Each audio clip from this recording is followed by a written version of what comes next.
At the Plaintree Conference several years ago, Dr. Steve Horowitz was given a Lifetime Achievement Award. Now, Plaintree is an organization devoted to patient-centered care. And Dr. Horowitz, in his acceptance, told this story. He was an academic cardiologist, and on his way one day to give a speech to a bunch of medical students, walking through the orthopedics unit with his slides under his arm and his stethoscope on, and he heard this woman's voice hollering, "Help! Help!" Now, the first two words that went through his mind are probably the same words that would have gone through your mind in that situation. Not my job. He keeps walking.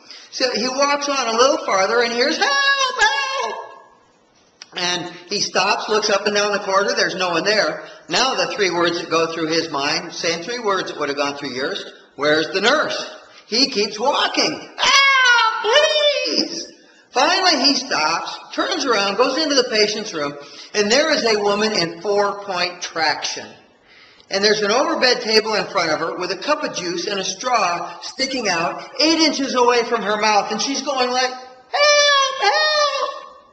And he comes in and he says, "Are you okay?" And she says, "No! I'm dying of thirst. And look what they did. They're torturing me." He moved her glass of juice 8 inches, and she was so thankful. 4-point traction. All she wanted was some juice.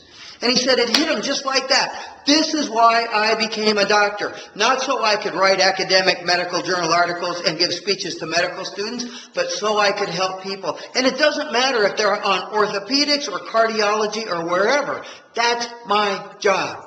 He said it changed his life. That one moment. I'm Joe Tye, CEO of Values Coach, and your coach for this course on the 12 Core Action Values. And today we're talking about the first cornerstone of Core Action Value, number 11, service, which is helpfulness.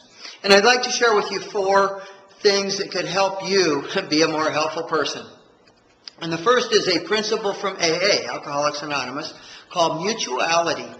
It roots from a story in the early days of AA. Bill W. and Dr. Bob, the very first 2 members, were talking to a friend of theirs who was in a hospital drying out, who ended up becoming the 3rd member. But he kept saying, "Leave me alone. Stop trying to change me." And finally, Bill W. said, "We're not trying to change you. We're not here for you at all. We're here for us. The only way we can stay sober is helping other people be sober." When you don't have that spirit of mutuality, it becomes paternalistic. It's something you're giving somebody else. On the other hand, when it's a mutual relationship, that's what real help is all about. The second thing I tell you is whatever your job description is, don't see it as a ceiling, a limit on what you can do, and everything else is not my job. See it as the floor, the platform upon which you add your own special touches and talents.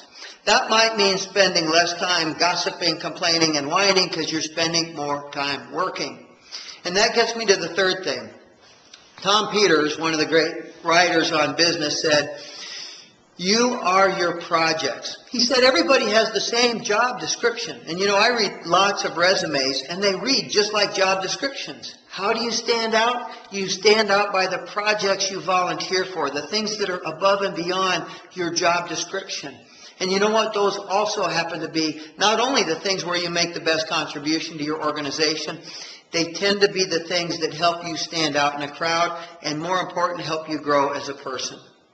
And the last thing I'd say about service and about helpfulness, I actually call it RAFE, R-A-F-E, Rafe's Law, because about 10 or 12, well, time flies, years ago, I wrote this book called Never Fear, Never Quit, which was a story of courage and perseverance. Fun little story.